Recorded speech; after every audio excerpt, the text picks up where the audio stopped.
জগন্নাথ বিশ্ববিদ্যালয়ের ছাত্র সংসদ নির্বাচনে শিবির সমর্থিত প্যানেলের ভূমিধ্বস বিজয় হয়েছে। আলহামদুলিল্লাহ। ছাত্রদল সমর্থিত প্যানেলের ভিপি ক্যান্ডিডেট ফাইট দিছে, তাও শেষ রক্ষা হয় নাই। যদিও ছাত্রদল প্যানেলের ভিপি ক্যান্ডিডেট কিন্তু গণ অধিকার পরিষদের, ছাত্রদল করা ছাত্র না।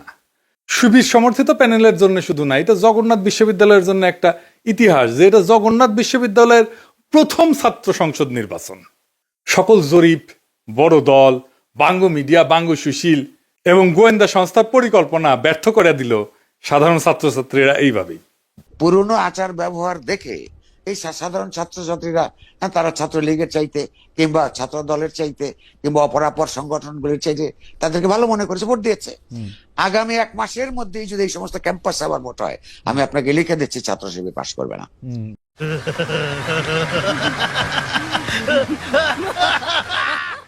ইদানিং তো আবার জরিপ চলতেছে। জরিপে দেখা যায় বিএনপি ছাড়া কথা নাই। 70% লোক নাকি বিএনপিরে ভোট দিবে। এমিনেন্স একটা জরিপ করেছে, ওর মালিক আমার মেডিকেলের 3 বছরের জুনিয়র জাসদ করেছিল। ওর এনজিও হেলথ নিয়ে কাজ করে ওই এমিনেন্স। এখন নতুন ধান্দাবাজিতে নামিছে। শামীম শুনো, 70% লোক বিএনপিরে ভোট দিবি, হদ দিবি, পাশা পাইতে দিলে হোগাত ছাপ্পা দিয়ে দিবি, ব্যালটে দিবি পাবলিকে। এই জগন্নাথের ইলেকশন নিয়েও জরিপ করেছিল, কইছিল ছাত্রদল জিতবি। সেটা আবার বাসস, তার মানে বাংলাদেশ সংবাদ সংস্থা ছাপিয়েছিল, মানে সরকারি সংবাদ সংস্থা। এটি মাহবুব মোর্শেদকে চাকরি দিছে আসিফ নজরুল। পুরা আওয়ামী লীগ আমলে আওয়ামী লীগের সাথে সিস্টেম করে চলিছে। মাঝে মাঝে কুরকুরে নিয়ে উঠলে আমার নিয়ে স্ট্যাটাস মারতো। এটা আছে না, সুশীল গেরে একটা কুরকুরে নিয়ে আছে, পিনাকিরে নিয়ে স্ট্যাটাস মারে, আসলে আওয়ামী লীগ। কিন্তু মাঝে মাঝে আবার ভাব দেখায় আমি আওয়ামী লীগ না। ওরে নিয়ে এমডি বানাইছে বাসসের। মানে বাসসের এমডি হবে সাংবাদিকতার সিনিয়র সাংবাদিক, তা না ওক নিয়ে বসেছে। এইভাবে আসিফ নজরুল বহুত বালসালরা চাকরি দিছে। এখন সব কয়টা বিএনপির সার্ভিস দিতেছে, এইভাবে সার্ভিস দিতেছে। এরা জানে বিএনপি ক্ষমতা না আসতে পারলে হোগাত লাথি দিয়া খেতাবে, তাই হোগা দিয়া পাহাড় ঠেলিচ্ছে। যেটি লাথি খাবি সেটা দিয়া পাহাড় ঠেলিচ্ছে। এইগুলা এভাবে পুরা প্রফেসর ইউনূসের প্রশাসন বিএনপির জন্য খাটিচ্ছে, অভিনব উপায়ে খাটিচ্ছে। এটা কথা কয়েনি প্রফেসর ইউনূসের প্রশাসন, উপদেষ্টা মন্ডলী শুনেন, মন দিয়ে শুনেন।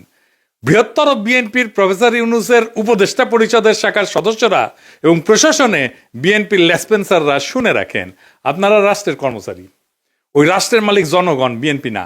মাথায় রাখেন, একদিন না একদিন জনগণের সরকার আসবে ক্ষমতা, সেদিন কিন্তু কোনো ছাড় পাবেন না। সেই সরকার প্রফেসর ইউনূসের সরকারের মতো ধ্বজভঙ্গ সরকার হবে না।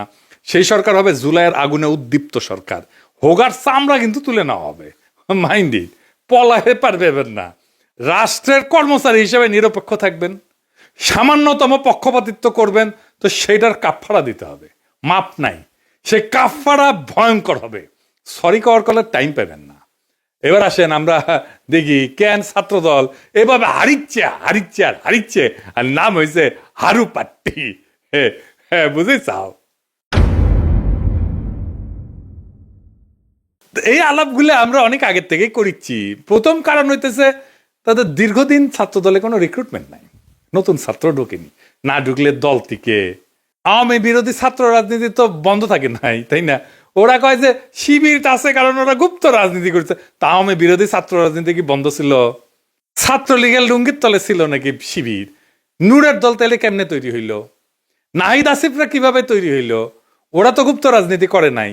শিবির প্রকাশ্য রাজনীতি করে নাই, কারণ সে বিপ্লবী রাজনীতি করছে। বিপ্লব মানে এক্সিস্টিং সিস্টেমের রাপসার, এটার ভেঙে ফেলতে হয়। যেই শক্তি প্রকাশ্য সে ইতিমধ্যে রাষ্ট্রীয় নজরদারির ভিতরে থাকে, তাই সে রাপসার করতে পারে না এক্সিস্টিং সিস্টেমকে, বিপ্লবী হইতে পারে না। বিপ্লব মানে অসম লড়াই। এইখানে ট্রান্সপারেন্সি থাকাটা আত্মঘাতী, গোপনীয়তা এখানে নৈতিকতা না, এইখানে স্ট্রাকচারাল নেসেসিটি। বিপ্লবী হইতে হইলে তাকে গোপনে রাজনীতি করতে হবে। এই কাজটা করেছে শিবির, সেই জন্য বিপ্লবী ক্যারেক্টার নিয়ে দাঁড়াইছে। সেই জন্যই তারা এই ভূখণ্ডের ইতিহাসে সবচেয়ে শক্তিশালী ছাত্র সংগঠন হিসেবে উত্থিত হয়েছে। গুপ্ত ছিল, ছাত্রলীগের লুঙ্গির তলে ছিল, এইসব বইলা লাভ হয়েছে কেন? হয় নাই, হবেও না। এইবার দ্বিতীয় ইস্যু, বিএনপির ভুল রাজনীতি। ভুল বলাটা ঠিক না, মানে যেই রাজনীতি করতেছে মুক্তিযুদ্ধের চেতনা মারাইতেছে, সেটা আত্মঘাতী হইতেছে। ক্রমাগত তারা মুক্তিযুদ্ধের চেতনা ডুবন্ত নৌকায় চইরা নিজের রাজনৈতিক ভবিষ্যৎকে ধ্বংস করিচ্ছে। মানুষজন এই কথা আওয়ামী লীগ আর বামেদের কাছে শুনিছে, তো এখনো শুনে, তাই না? এতদিন 15 বছর ধরে শুনিছে, মাইক লাগে শুনিছে। তারা এই কথার প্রতিধ্বনি যখন বিএনপির কাছে শুনে, সে তখন মনে করে আরে এটা তো আওয়ামী লীগ, এটাই তো ইন্ডিয়ার বন্ধু। আর সত্যি সত্যি যখন ইন্ডিয়ানদের উচ্ছ্বাস দেখে তারেক রহমানকে নিয়ে, আর তারা প্রকাশ্যেই বলে তারেক রহমান আর বিএনপি তাদের পছন্দের দল, তখন মানুষ দুয়ে দুয়ে চার মিলায়। সুবীর ভৌমিকের কথাটা আবার শুনেন, এডিটর সাহেব শুনান। ভারত বাংলাদেশে কোন সরকার চাইবে? খুব সোজা উত্তর আমি তোমায় দিয়ে দিচ্ছি। Awami League is not in election, next best option is BNP, obviously not Jamaat. তারা অলরেডি 50 লাখ লোক নিয়ে জেহার টেয়াদের হুমকি দিচ্ছে, ফলে জামাত অবভিয়াসলি ইন্ডিয়া চাইবে না। অত অনেক কথা, ডিপ্লোম্যাটিক কথা বলে তো লাভ। কানেকশনটা হচ্ছে 71। আমরা একসাথে, আমার সৈন্য এবং মুক্তিযোদ্ধারা রক্ত ঝরিয়েছে, সেই সুবাদে Awami League. This is the historical fact. তো এই জায়গাতে হঠাৎ করে আজকে অন্য কিছু ডাইনামিক্স চলে আসবে, এটা তো আশা করাটাও ভুল। কিন্তু যে গভর্নমেন্ট আসবে তার সাথে ইন্ডিয়াকে তো ডিল করতে হবে। শুনেছেন? এই সুবীর ভৌমিকের কথাটা কাইতে নিয়ে মোবাইলে সেভ করে রাখবেন, আর ভোটার ক্যাম্পেইনে গেলে এটা ভোটারদের শুনেবেন, কাম সারা হয়ে যাবে। ভোটার পাশায় ছাপ দিয়া ভোট দিবে বিএনপিতে। আর তার উপরে যদি দেখে সেই আওয়ামী লীগের অলিগার্ক লবণ কামালদের সাথে তারেক রহমানের হাত মিলায়, তখন পাবলিকে বুঝা যায় এটা সেই আগের বন্দোবস্ত। আমরা হাসিনাকে তাড়াইছি, কিন্তু তার তৈরি বন্দোবস্ত এখনো আছে, আর এই বন্দোবস্তের মালিকানা নিজে বিএনপি। আওয়ামী লীগের এই বন্দোবস্ত, এই শক্তি বিএনপিকে আশ্রয় করে আবার শক্তি নিয়ে ফিরে আসতেছে, যেন আপা শর্ট করে ঢুকে যাইতে পারে। ইউনিভার্সিটি গুলোতে বিএনপির এই অবস্থা হইতো না যদি আমার চাইনিজ বুদ্ধি নিত। সেটা তো বিএনপি শুনবে না, সে শুনবে ভুট্টো সাহেবের কথা। যাই হোক, আমার ক্ষুদ্র ভাতারা কবে আন্নার কাছে দাদা সব স্ট্র্যাটেজি থাকে না, তা থাকে না। তো এই স্ট্র্যাটেজি আমি বানাইবার পারি, কয়া দিতেছি, কমো কয়া দি। এখন তো কয়া দিলেও কোনো লাভ করবার পারবি না, কিন্তু কয়া দি যে কেমনে এটা করা যায় গেল নি। আসেন এটা শুনি দেখি, মজা পাবেন কলে। ছাত্র দলে যে রিক্রুটমেন্ট নাই, এটা তারেক রহমান সহ সব বিএনপি নেতারা জানে, স্থায়ী কমিটির সবাই জানে, স্বীকার করে, কিন্তু এইটারে কেমনে ম্যানেজ করবে সেটা জানে না। এই প্রসঙ্গে একটা প্রফেশনাল গল্প বলি আর কি, খুব বেসিক কনসেপ্টের গল্প আর কি। প্রোডাক্ট লাইফ সাইকেলের মার্কেটিং এর একটা খুব বেসিক কনসেপ্ট। কি সেটা? যে কোনো প্রতিষ্ঠানের, মানুষের, দলের, পণ্যের একটা লাইফ সাইকেল থাকে বা জীবন চক্র থাকে। মানে জন্ম, বেড়ে ওঠা, তারুণ্য, যৌবন, বার্ধক্য, মৃত্যু, মানুষের যে জীবন চক্র ঠিক তেমন একটা দলের বা পণ্যের ঠিক এরকম লাইফ সাইকেল বা জীবন চক্র থাকে। প্রথমে এটাকে বলা হয় ইন্ট্রোডাকশন বা উদ্ভব পর্ব, গ্রোথ বা উত্থান পর্ব, ম্যাচুরিটি বা আধিপত্য পর্ব, ডিক্লাইন বা পতন পর্ব। শিবির আছে উত্থান পর্বে, ছাত্রদল আছে পতন পর্বে। বুঝছাও? এইটা সব দেখে দেন কে কোনটি আছে। এই লাইফ সাইকেলকে চাইলে এক্সটেন্ড করা যায়। ম্যাচুরিটিতে আসলে আলাদা স্ট্র্যাটেজি নিতে হয়, যেন আবার নতুন কইরা সে উত্থান পর্বে চলে যেতে পারে। এই পতন পর্ব শুরু হইলেও আবার তাকে উত্থান পর্বে নিয়ে যাওয়া যায় কলে কিছু কিছু বিশেষ ক্ষেত্রে, কিন্তু একটা জায়গা আনা যায় না। সেটা হইতেছে হিস্টোরিক্যাল লেজিটিমেসি কোলাপস যদি হয় পলিটিক্যাল পার্টির ক্ষেত্রে। এটা শুনতে খটোমটো লাগলেও সোজা কলে, খুবই সোজা। মানে আমি যা বইলা আমার বৈধতা আনিছি তার উল্টা কাজ করলে লেজিটিমেসি কোলাপস হয়। এইটা ছাত্রদল আর বিএনপি দুইটারই হয়েছে। বিএনপি মুক্তিযুদ্ধরে তার পলিটিক্যাল অ্যাঙ্কার বানাইছে, উঠি খুঁটি গাড়িছে, কিন্তু বিএনপি ছিল আওয়ামী লীগের মুক্তিযুদ্ধের বয়ানের অ্যান্টিথিসিস। মুক্তিযুদ্ধ হয়েছে বাঙালি জাতীয়তাবাদের স্লোগান নিয়ে, তাই না? সংবিধানে তো ঢুকেছে। তো বিএনপি আসছে বাংলাদেশি জাতীয়তাবাদ নিয়ে। মুক্তিযুদ্ধের চেতনা ছিল ধর্ম নিরপেক্ষতা, বিএনপি আনিছে পরম করুণাময় আল্লাহ তাআলার উপর পূর্ণ আস্থা এবং বিশ্বাস। আওয়ামী মুক্তিযুদ্ধের লক্ষ্য ছিল সমাজতন্ত্র, বিএনপি কইছে না না, সমাজতন্ত্র মানে যদি হয় অর্থনৈতিক এবং সামাজিক ন্যায় বিচার, তাইলে ঠিক আছে, অন্য সমাজতন্ত্র আমি মানি না। বিএনপি ওইটা নিয়ে লেজিটিমেসি পাইছিল, ওই লেজিটিমেসি কোল্যাপস করেছে 2024-এর 5ই আগস্টের পরে, যখন মুক্তিযুদ্ধ। এই জন্যই বিএনপি জিততে পারবে না। সামনের ইলেকশনে। কিন্তু ছাত্রদল এটা ডিক্লাইন ফেজে গেছে আরো আগেই, মানে বিএনপির লেজিটিমেসি কোলাপস করার আগেই গেছে। সেই জন্য আমি কইতেছি যে কিভাবে বিএনপি যদি লেজিটিমেসির কোলাপস না হইতো তাহলে ছাত্রদলকে বাঁচাইতে পারতো, এখন সে চাইলেও পারবে না বাঁচাইতে। কেমনে পারতো? প্রথমে ছাত্র দলকে বিলুপ্ত করে দিতে হইতো, থেকে লাভ নাই, কারণ দল তো নাই, সমর্থন নাই, রিক্রুটমেন্ট নাই, থেকে লাভ কি? ভোটে জিতে না, হারু পাট্টি। তাইলে এটারে বিলুপ্ত কইরা সবাই রে বৈষম্য বিরোধী ছাত্র সংগঠনে একীভূত করতে হইতো। এটা হইলে বৈষম্য বিরোধী ছাত্র সংগঠনের সবচেয়ে বড় স্টেক হোল্ডার হইতো ছাত্র দল থেকে আসা লোকগুলা। বৈষম্য বিরোধী ছাত্র সংগঠনই হইতো বিএনপির গণছাত্র সংগঠন। সে আরো বৃহত্তর ঐক্যের চেষ্টা করতো, ছাত্র অধিকার পরিষদকে নিত, ইনকিলাব মঞ্চকে নিত, এরকম ছোটখাটো দলগুলোকে সে ঢুকায় ফেলতো, একীভূত করে ফেলতে পারতো। তাইলে শিবিরের একটা শক্তিশালী বিরোধী দল দাঁড়াইতো। এটা হইলে শিবিরের সাথে শক্ত ফাইট দিতে পারতো, অনেক জায়গায় জিতেও যেতে পারতো। আর যে রিক্রুটমেন্টের গ্যাপ তৈরি হয়েছে সেটা পূরণ হইতো, কারণ এই বৈষম্য বিরোধী ছাত্ররা তো ছাত্র দল করে না, এরা তো নতুন তরুণ, আরো তরুণ, এরা ঢুকতো, তাইলে তার গ্যাপটা পূরণ হইতো। এখন ইলেকশন হইতেছে আর মারা খাইতেছে বিএনপি, নামই হয়ে গেছে হারু পাট্টি। এখন আমার ক্ষুদ্র ভাতারা একটা বিরাট কোশ্চেন করে ফেলতে পারে আমাকে, আমি কালে ডরে আছি। হ্যাঁ, যে কয় যদি দাদা দলে যদি এইভাবে লাইফ সাইকেলের মধ্যে যায়, উত্থান পতনের মধ্যে দিয়া যায়, তাহলে তো আমেরিকা রিপাবলিকান আর ডেমোক্রেটদের মইরা ভূত হয়ে যাওয়ার কথাই ছিল। এইগুলো তো ভালোই টিকে আছে। তো মাঝে মাঝে বুঝছাও আমার মনে হয় যে আমি দিনে 4-5টা করে ভিডিও বানাই, বেনে এগুলো ব্যাখ্যা করি। মেলা কোশ্চেন আছে সবার মাথার, তাই না? হ্যাঁ, এটা খুব ইন্টারেস্টিং প্রশ্ন করে করেছেন আপনারা, না করলেও কয়ে দিলাম, তাই না? আসেন এবার বুঝে দেখি। আমেরিকান রিপাবলিকান আর ডেমোক্রেটিক পার্টি এটা স্বাভাবিক রাজনৈতিক দল না, ওইগুলো কার্যত রাষ্ট্রের ভেতরে একটা ইনস্টিটিউশনালাইজ পাওয়ার মেকানিজম। এটা কি? এটা প্রতিষ্ঠান হয়ে গেছে, এটা দল নাই, এটা রাষ্ট্রের সাথে একীভূত হয়ে গেছে, অনেকটা চাইনিজ কমিউনিস্ট পার্টির মতো। তাই ওদের পতন হয় না, ওদের রূপ বদলায়।